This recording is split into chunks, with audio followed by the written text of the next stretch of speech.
Hi, and welcome to another exciting episode of the Andre The Beast Crayton Show. Today, we're going to talk about meow. Cats, that's right, cats. The love of cats, felines, the whole 9 yards. We're going to go into the world of cats, radio personality, television personalities. You know, I can just go on and on with the resume that this young lady has. I'm blessed that she walked through the door to appear on today's show. Without further ado, I'd like to welcome to the show KJ on air. What's going on, baby girl? I'm so excited to be here with you. I'm finally getting everybody's names and stuff right. Okay, tell the viewers a little bit about you before we get into this bestseller. Sure. So my name is KJ, and I'm best known as the kitty correspondent for Pet Pals TV. Okay. I got my start in radio. I'm actually originally from Wisconsin, so there's people that know me back there, but I moved to Indianapolis in 1998. So okay, good year. That's a good year. I'm pretty much a Hoosier now. Okay. Okay. I was on the Smiley Morning Show here, WZPL Heritage Station. Loved that, and then Patty Spitler, the great Patty Spitler from the one, the only Patty Spitler. I tell you what, she would come in studio and she would be like, "I need someone on Pet Pals that loves cats as much as you do," and I'd be like, "I don't want to be on TV, Patty." And then finally, about 6 years ago, actually at her birthday party, okay, she came over and she said, "I'm not taking no for an answer." Wow. So here I am. So what were you doing prior to that? You mentioned, radio. Were you already involved with radio before you met Patty, before she offered you that opportunity? I was. I started in radio in high school. Okay. I knew I wanted to be in entertainment somehow. And when I was a youngster, you remember the show Solid Gold? Yes. Okay. Yeah. Keep that quiet. We're showing our ages here. I know, but I was going to be not just a dancer, I was going to be the head dancer. Really? On Solid Gold. And oh my God. I literally forgot about that particular show. Oh, man. Wow. Marilyn Magoo, come on. Yeah, oh my God. Yeah, forgot all about that. And her husband. Yes. Yeah. And so when that show got canceled, I was, I'm like, what am I going to do with my life? Right. There was a radio station that was the closest thing we had in Cuba City, Wisconsin to being in entertainment. So I ran down to the grocery store one day when they were broadcasting live, and I ran in there and I said, "How do I do this?" And Joe Dawson, the morning show guy, said, "Well, why don't you get started? Come in and we'll teach you." And I started learning, showing my age, taking reels and commercials and running them to other radio stations. So you went in as an intern, basically. Yeah, I went in as an intern. They eventually gave me a chance to do the weather forecast live during Casey Kasem. So. Oh my God, what a name! Okay, yeah. I know. I look a lot younger than I am, man. Okay, Casey Kasem. Okay. And so that just led me on the road to, I worked in Omaha for a little while, worked in Detroit for a little while, all doing radio, and had an opportunity to come here. And I don't know, people don't realize this in Indianapolis, but Indianapolis is such a respected radio market. I mean, really? WZPL is a heritage top 40 station. Like, it was a dream to come here.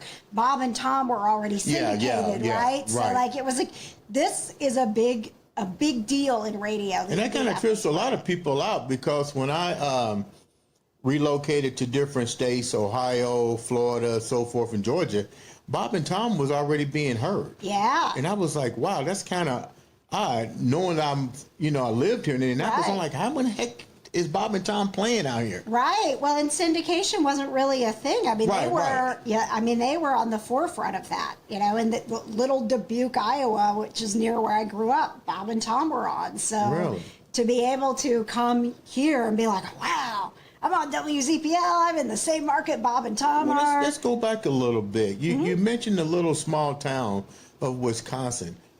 Did you want to leave the little small town? Let me rephrase that. Sometimes you want to be a big fish in a different pond. What was it like for you in that small town that actually sparked you to want to leave? I always knew I was going to end up somewhere else. I think because of that performer in me, I was like, boy, I grew up on a farm where my love of cats came from. But, I come from a family, there's 9 kids in my family. There were How many? 9. Okay, where do you rank? I am the second oldest. Okay. And eight of us are girls, so my poor youngest brother, we don't even, that's a whole other show.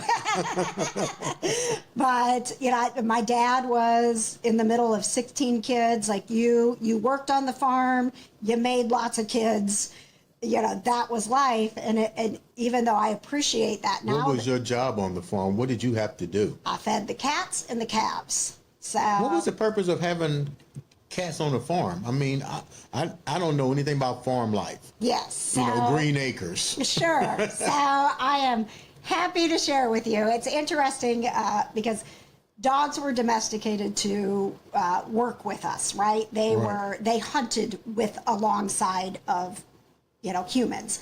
Cats, we discovered that cats were useful when we started farming because if you don't have cats, you have rodents.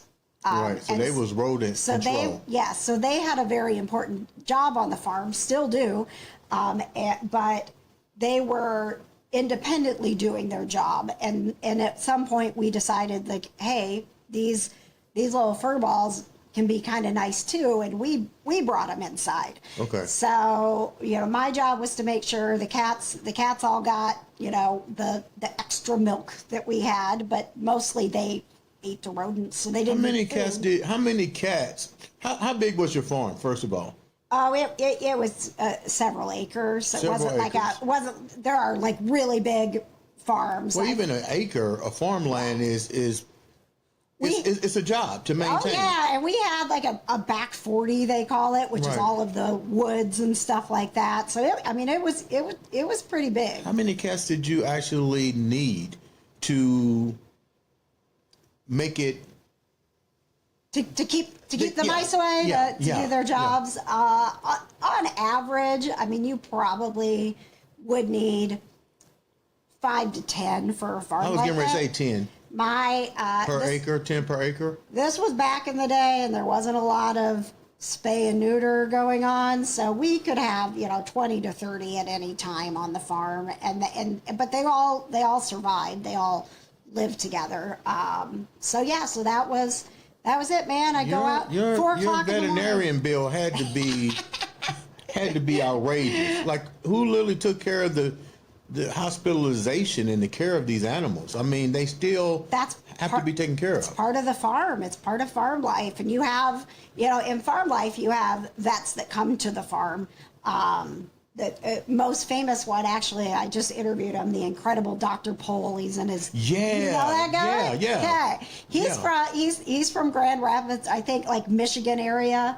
And you see him. He's going out. He goes out to different places and farms and stuff. Yep, and he's doing everything from, taking care of the horses, helping cows give birth, to taking care of the cats and dogs that are doing their job on the farm. So that was what we were and you wanted to leave Green Acres to pursue I did. to pursue radio, broadcasting, and television entertainment. I did. I'll tell you, the day I left, so the first job I got out of college was Suite 98 in Omaha. Okay. And I remember packing up my little red Ford Escort and with all of the belongings I had and my one cat. And I was all ready to go. And, my dad just started crying. And he said, I never thought you'd leave. And I said, Dad, I've been telling you since I was 5. Mm-hmm. How many people, you touched on something. Your dad was trying to create generational wealth through the farm. Yes. Let's be real. That's what it was. That's why it probably shocked him that you left. Did your family, what about your mom? Did your mom and dad expected at least not all of you guys, but at least the majority of you guys to have some type of interest in keeping the farm going? So my grandpa lost his farm in the 80s, as a lot of farmers did as things got corporate. That's when they started doing farm aid, Yeah. remember? Yeah. And so, Man, we're telling our age. I know we are. What are you going to do? You either have another birthday or you don't. And I appreciate having birthdays. So my dad continued farming, but actually several of his brothers got their own farms and they kind of continued on with the farming. I think my dad looked around and was like, I got a bunch of girls that don't want to farm, I'm going to move on. So they actually moved into the restaurant business. My mom was a great cook. And so they had kind of moved on from that. But there was still this, I've got 56 first cousins, and most of them still live in that area. There is that mentality of we stay together, right? How many of your siblings stayed, or at least tried to keep your dad's and mom's dream alive and keeping the farm like the rest of the family? So everybody, I have my youngest sister lives here in Indianapolis with me, and my oldest sister. So the two bookends live here. My parents actually passed away early on. Sorry about that. It was something that I went through on the air and shared, but they were diagnosed a month apart with the exact same cancer, which is non-Hodgkin's lymphoma, which is very, very linked to farm life and the pesticides and things. I was going to say, is it contribute to the things that they was working with, the chemicals? Yep. So even though they hadn't been on the farm for years, at some point, that they have now, there's a lot of evidence linked to this, but the blood cancers, lymphoma, multiple myeloma, which my uncle passed away of. So I'm a big advocate for cancer research, but they had passed away. And so my youngest sister came to finish out high school and live with us. My older sister moved here a little bit later, but the rest of my family is still back there. None of them are in farming, but they are still very involved. So with you the launched the ship to Indianapolis. Yes. And they all just decided that this was the gold mine. This was the new gold rush to come here. How hard was it for you to really get doors open in Indiana? Because we're talking about the 80s. Yeah. How hard was it to open up doors for you coming from further north almost? So, as far as when I moved here in 98, I was very fortunate that I knew someone who had an opening at WZPL and got me in for Isn't that usually how it works? It is. That's what I tell people. I don't even build your network. A lot of people build those resumes, but your connections opens up doors. Your resume allows them to look at it. Yeah. And that is, I think, no matter what your passion is, no matter what the industry is, it's being willing when someone says, "Hey, do you want to have a conversation? Do you want to come on my podcast?" That's how how you build your career and what you love. And that's what happened. So I was very fortunate that door opened at WZPL, and then I was incredibly fortunate that I was a radio person who stayed in one spot for several decades. And then when the stations got sold, that was when I stepped out on my own. I'd already started my podcast, The Kind of Nerdy Girls, about 2 years before. What was that about, briefly?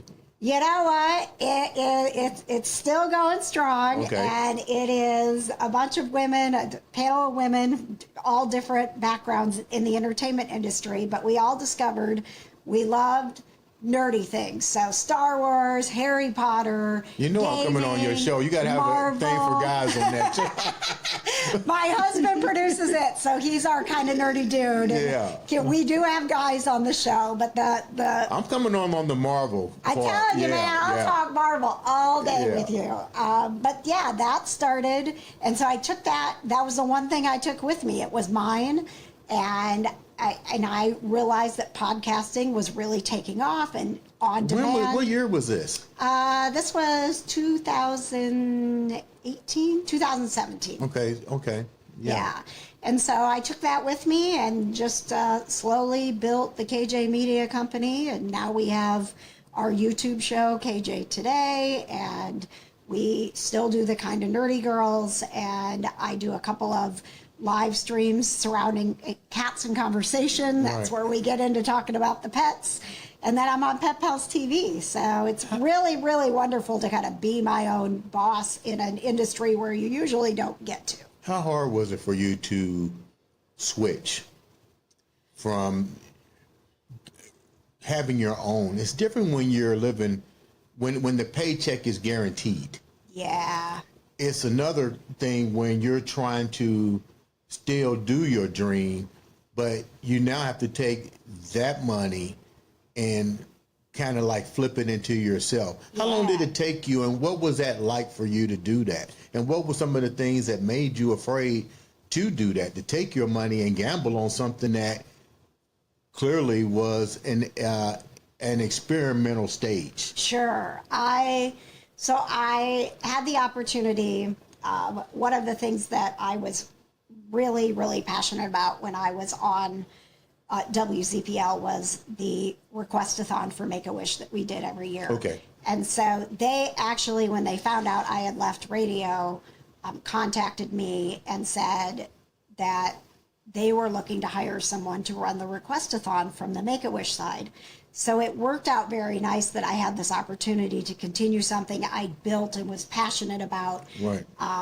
And work from it from the other side and really be involved with the kids we were helping. And so I actually worked for Make-A-Wish for almost 2 years while I was building my company, and really was so happy doing it that I thought I would just always do this. Like, I'll work for Make-A-Wish and I'll have my media company.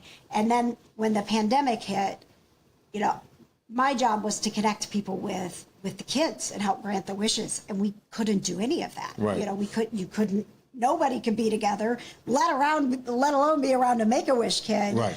And so everybody's jobs shifted into corporate fundraising because that's what we could do in the pandemic. And that was sort of my little nod from the universe of one, I'm not a corporate fundraiser, right? Right. I'm a personality. I get people pumped up about, like, let's grant a wish, right? And so I had that conversation with my director at the time. It was just a real open, honest conversation of, one, I'm not good at this, and two, I love Make-A-Wish enough to know that you need someone who's good at this. Kids' lives are depending on this fundraising, and I'm not your person. And I appreciate you having faith in me, but I think now is the time that I shift into my media company and help you find the right fit to do this. And so it was really, I can't say enough about how wonderful it was that she looked at me and said, we had you for a lot longer than we thought we were going to get you. Wow. We knew this is what you were going to, this is what you're supposed to be doing. And so I had a really nice exit from Make-A-Wish, even though I'm still a part of it, and I called my financial planner and I was like, hey, I know it's a pandemic, but I think I'm going to start my own business. Right. Tell me if I'm crazy. And she said, no, actually, now is a great time. Really? You've taken care of yourself. You've got, you don't have credit card debt. You have good credit. You have this money built up. Take a chance on yourself. Do that now. And so I can't stress enough, having a really good financial planner who believes in your passion and knows what you do, to be able to say, you're going to be good at this because I know you care about it and you did everything right to get here, so go do it. And then she said, take a chance on yourself. Were you skeptical about taking a chance on yourself? I don't think, I don't see that being the problem, because you left from here to here. But I guess it's different because there you're looking for employment, you get employment. But now, to take a chance on yourself, are you willing to take the money that you've gotten and roll the dice on yourself? Why were you not strong in that area? Like, what really shaped you? Where I I really put the pressure on myself and felt it was all of a sudden every moment of my time, I felt like if I wasn't doing something for the company, I was going to fail my family. You know, like the regular paycheck wasn't going to come in. And that was the hardest transition. It wasn't that I didn't believe I could do it. It was, am I going to do it fast enough that I don't look at my husband and say, I'm sorry I failed. I almost cried just thinking about that, but like that was the pressure that I put on myself. And again, I'll go back to the financial planner that I had that I actually called one day. I left an event from the Children's Museum and I sat in my car and I cried. And I called her and I was like, I don't know, debt, I'm starting to have credit card debt again. And she was like, no, you've invested in your company. You're 1 year in. That's not debt. That's an investment. Right. And helping me shift that a little bit. You're not failing. You're in by having credit card debt. You're investing in your company, and you're going to be able to pay that off because you're investing in yourself. Did your family teach you financial responsibility? My grandfather did. My parents were terrible with money. Okay, yeah, because you said something just now that you said almost brought a tear to your eye. The part of failure if this doesn't work out. But when you said that, oh my God, I got credit card debt and I got this debt, did that trigger your family losing their businesses for all those years and so forth? Yeah, because we lived in poverty. I, went with my mom to get the government cheese. I had a lot of food insecurity, a lot of financial insecurity. But my grandfather, he did it in a way that I didn't realize he was teaching me. He just set an example. And so when I would have those conversations with him, and God love him, he lived to be 96, and when I realized if I ask him, he'll tell me. He was showing me, but now I'm a grown adult and I'm going to have these conversations with him. And he really started talking like, here's what I did. Here are some of the mistakes that I made. And so as an adult, I really got mentored by my grandfather. And, he lived through the Great Depression, right? Right. So, you can't get better advice. He was in the little van that moved me to Indianapolis. Like, he brought me here. You can do this. He was a huge impact on my life. But, my parents know. And I often wonder, like, why are we not set up in the educational system to teach some of these skills? To teach financial literacy? Yeah, like we should be teaching teenagers these skills so that when we're in our 20s, we're not like, I don't know how to do this. Well, I think the system, being a former school teacher, the system is set up to make laborers, not entrepreneurs. Yeah. And then what happens is, I guess it happened to you, when the radio station got bought out, you felt somewhat of an insecurity, like probably am I going to be next is what it boils down to. Yeah. But then the manifestation of seeing that vision, which is what you want, or with anybody being an entrepreneur, the big thing that happened with individuals like that I've come in contact with is what your financial advisor said. Take a chance on yourself. I mean, what do you have to lose? Yeah. And I think if people can get past that stigma, instead of depending on a system, they might be better. Yes. And I think in the pandemic, there were a lot more people that started to realize that. I feel like it really changed people. I saw a lot more entrepreneurship. I saw a lot more creativity with all over the world. I saw that happening. Yes. Like, everybody was like, okay, we're stuck in this matrix, but now we can come out. Mm-hmm. And I've never seen so many hand sanitizers. Right? I mean, everybody was making something. Okay, so now you start your business. You're doing your own thing. Let's get into the girl that really opened up some doors for everybody, and I think by far, she is definitely a legend in this city. I'm definitely proud to say that she's my friend, and that's your girl Patty Spitler. And let's not throw one without the other, whose birthdays are shared together, Debbie Knox. Yeah. Yeah. So tell me about the impact that those women had on your life as well. Yeah. Because So, one can't leave you can't leave one name out without the other. You know what I mean? for sure. Yeah. Yes. You know, Debbie was someone that I watched and I learned from and, you know, admired.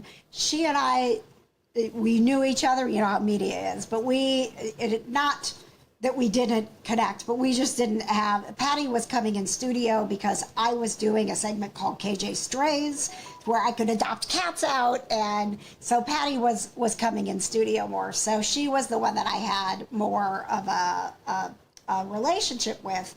But how fortunate was I to see both of these women and be able to watch what they were doing and be inspired by them.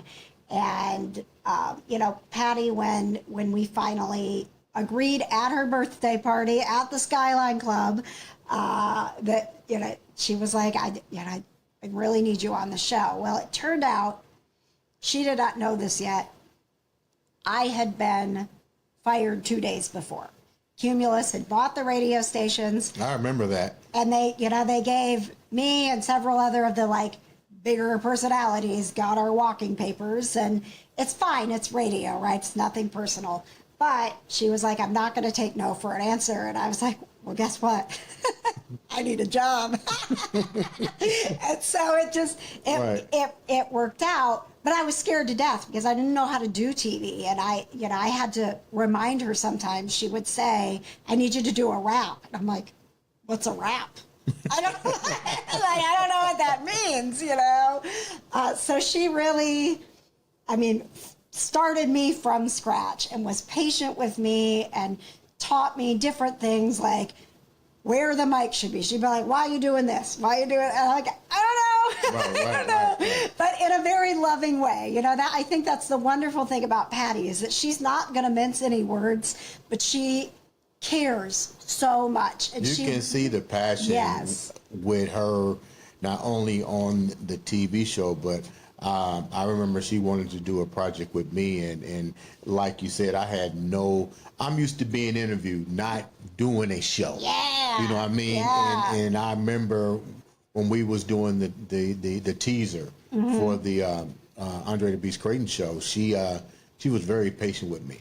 Yeah. But what I learned from her, I watched her craft, and I was like, wow, you know, I watched how she navigated, how she maneuvered, and I was like, man, this lady is definitely awesome at what she does. The networking, the patience, and you can just sense that aura about her. When you took the position with her, you got to fill some shoes. Let's be honest. Yeah. You know, when you got a holiday named after you, you can't go in there. You've been drafted, dog. Yeah. So, what did you bring to the table to make her show and yourself stand out? And what were they lacking that they needed to bring you on? You know, there wasn't. Patty has cats too, but at the time there wasn't necessarily someone on the show who was focusing on cats. So there were more dog stories, horse stories. The Indianapolis Zoo is a huge sponsor of Pet Pals TV, so we get the big animal stories.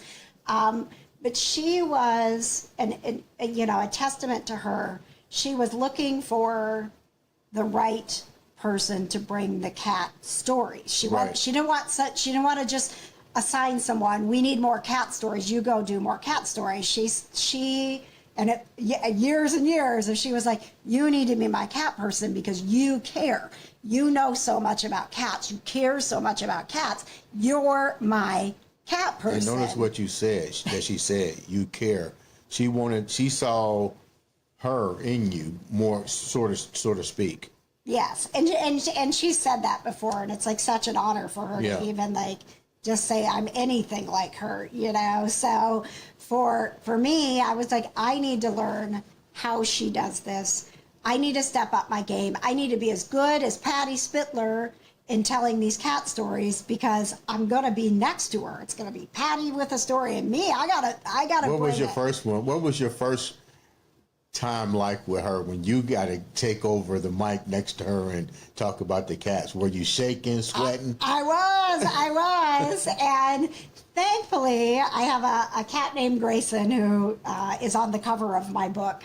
We have 7 cats. Grayson is, he's just he doesn't know he's a cat. He comes with me for all my stories. When I go on Daybreak or Lifestyle Live, like Grayson's my little kitty sidekick. He loves to go places.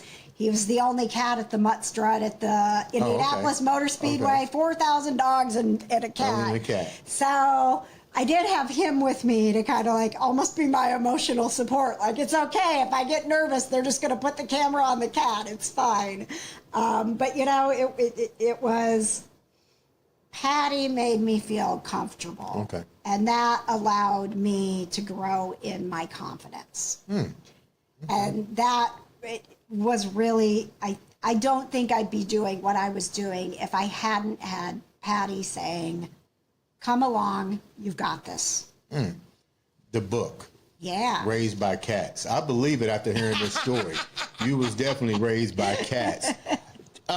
What inspired this book? What were what were 3 things that really inspired this book to come about? Part of it was, one, Patty was like, write your book, right? Wait a minute. Patty said something else? Patty said, write your book. Her book came out. She was like, you need to write your book. I think the biggest thing was, one, was really embracing the fact that I have this natural connection, this natural understanding, and this knowledge of cats that other people don't. And realizing people started coming to me saying, my cat's peeing out of the box. What do I do? My cats aren't getting along. What do I do? And so I would do my stories for Pet Pals TV based on what people were asking me, and then realizing, we don't get cats. In general, as humans, we're kind of failing. Like we put cats in the dog box, and we're like, why aren't they just doing the things that dogs do? And they're this animal, and I have all this passion. I just, like with my cats, when something's wrong, I'm like, I got to figure it out. Right? And so I was like, boy, I think I do need to write a book. I think I do need to help people. And if I can't answer that question that you have on Facebook when you're stressed about your cat, I can tell you, go get my book. I promise I didn't write it to make a bunch of money, and tell you I haven't made much money off my book. It is a bestseller on Amazon now. It was a #1 new release. It didn't make bestseller, but it was #1 new release. So, Okay. But it was, people were buying it because through my social media, through Pet Pals, I sort of realized, like, where do I fit in this entertainment world? What do I have to offer? I'm the girl that loves cats, right? I can help more cats stay at homes, not get sent to a shelter because of a behavior problem, not suffer because they're in pain and their human doesn't know that peeing outside the box means something hurts, something's wrong. Like, changing that perspective of, oh, my cat's peeing outside the box because it's mad at me. No, it's the only way it can get your attention, and you're its trusted human, and it's crying for help. We need to change how we think about that. That's why I wrote the book. That's new information for me, and I don't even have a cat. Yeah. We have these perceptions that they're aloof and they're distant. Oh, my cat just hides under the bed. Your cat is literally afraid of its environment. She's not hiding under the bed because she hates you. She doesn't like you. Something about your house is really scary, and she's afraid she's going to get eaten. They are prey and they are predator, and their drive is to hunt so that they still have the animal instinct like their predecessor. They do. And, very different from how dogs descended. Dogs descended and their DNA changed. Our domestic dogs have different DNA. A domestic cat shares 96% of its DNA with a tiger. They are 96% tiger. I did not know that. And we are like, come in our house. I did not know that. So there's all of this information that I have been drawn to learn about. And, I start off in my book by saying, it's in my baby book. My mom documented my first word was kitty.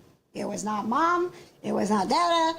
It was kitty. And so I tell people, if my mom was alive to see what I'm doing now, she would say, well, if she wasn't going to say mama first, if she was going to say kitty first, at least she made a career out of it. Yeah. How can the viewers get a hold of your book? How can the viewers get in contact with you?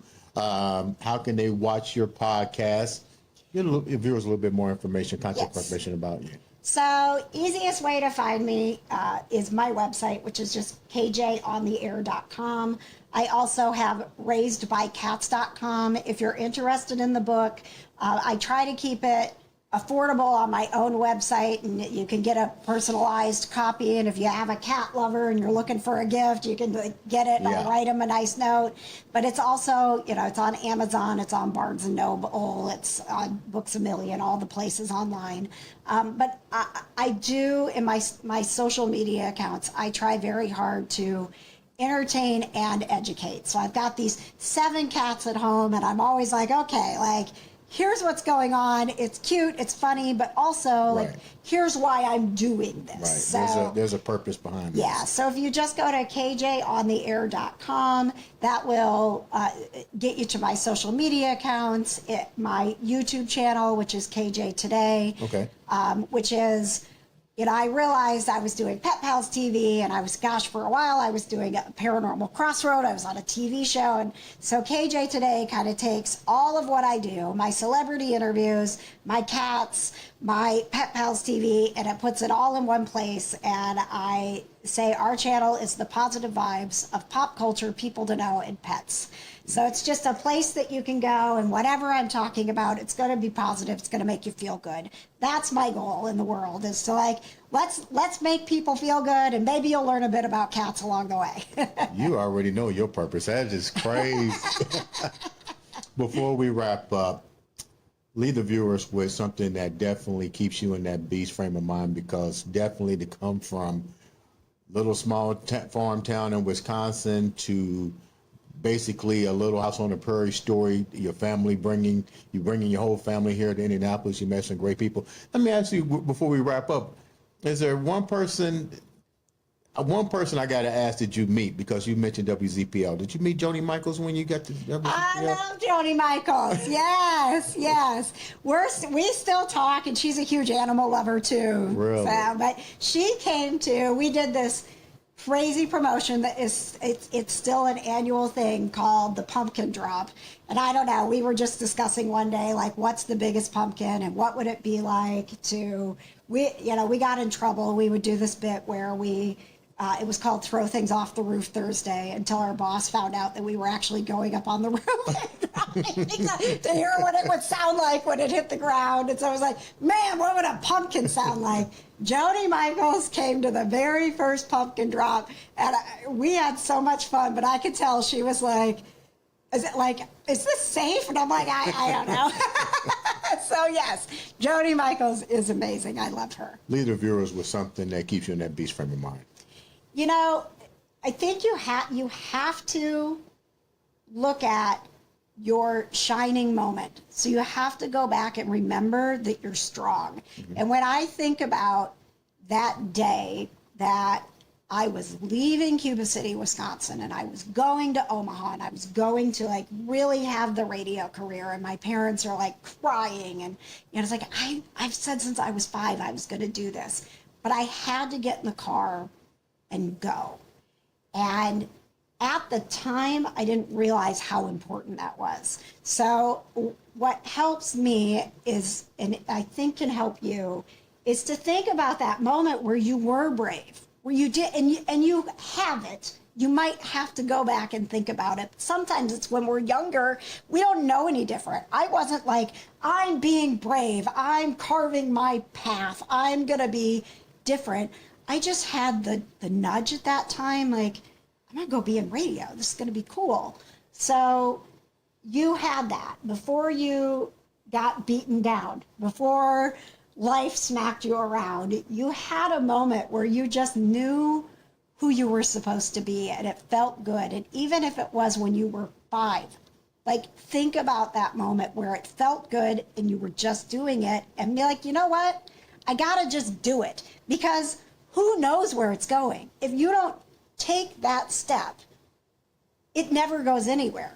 But if you take that step and you fail, you learn a lesson and you take the next step. And that has been what I've realized in my life, is that it hasn't been great all the time, but when it was tough, I thought about, it's been tough before. It's not always going to be tough. How do I take the step to get out of it? And if it's just a baby step, get out of bed, shower, like whatever it is, no matter how dark it is right now, if you take one little step, it's the step to success that gets you to the next spot. So hang on to those moments where you're grand and celebrate them and channel them in your moments where you're not, because you can reconnect with that. It's always there. Ladies and gentlemen, this has been Raised by Cats, KJ in the house. This has been another exciting episode of the Andre the Beast Crayton Show.